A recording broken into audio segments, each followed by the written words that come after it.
So, ladies and gentlemen, let's talk about what happened at Tuscaloosa, Alabama. As you see 34 nothing. You look at it like, well, Playmaker. They shut out the other team. They didn't even score. How you say that was not impressive? Why is this not impressive to you, Playmaker? That an Alabama team shut out a Missouri team in a rain versus rain matchup. Well, number one, let me show you this. Now you almost closing in on 520 yards of offense.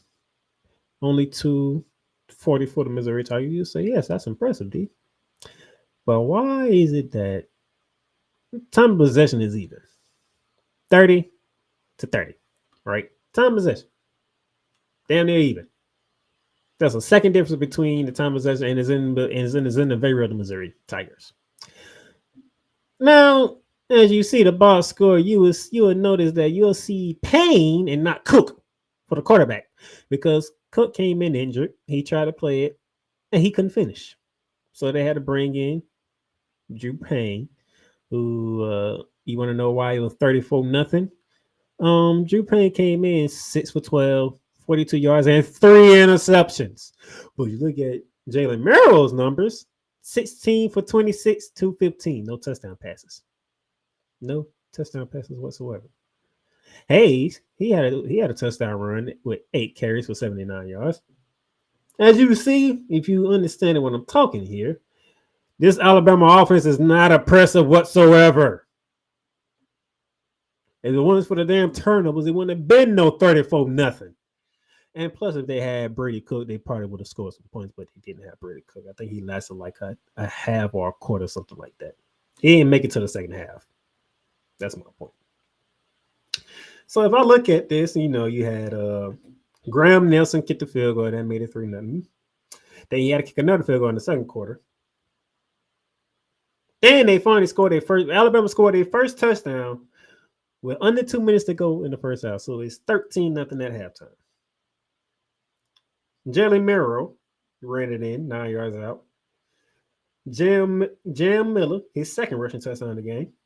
And then Justin Hayes, 35 yards, 34 nothing. Alabama's offense is not impressive. I don't know what it is. Maybe it's the whole coaching change from Nick Saban to Kellen DeBoer that's making this happen, and it's going to take time, which I'm all well and good for. But when Brady Cook doesn't finish the game, I don't even think he finished a half. Brady Cook was 7 for 12, 30 yards. No turnovers whatsoever. He just couldn't finish. He just couldn't finish the game. Which plays to what Alabama was able to do to the backup, which is Drew Payne. That's what I thought his name is, Drew Payne. Throwing 3 interceptions. Those interceptions led to touchdowns.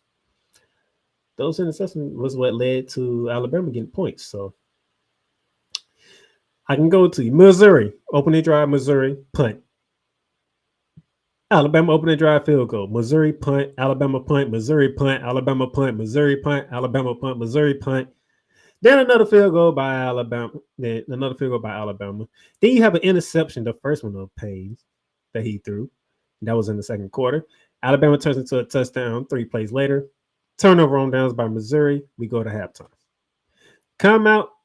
Start the second half. Alabama scores a touchdown. Another interception. Alabama punts. Another interception by Missouri. Touchdown, Alabama. Punt, punt, punt. Alabama touchdown. Turnover on downs. The game is over. Does that sound impressive to y'all? I'm just asking a question because I'm not impressed by Alabama whatsoever. Not impressed. Now maybe it's because they trying to figure out how Kellen DeBoer does things and trying to figure out this offense. But this offense, it does not look good. It doesn't. Something is missing with this offense. Something is seriously missing. And I don't know what it is. I can't put my finger on it. Maybe y'all can, but I can't put my finger, but I'm not impressed with the Alabama offense. Just saying.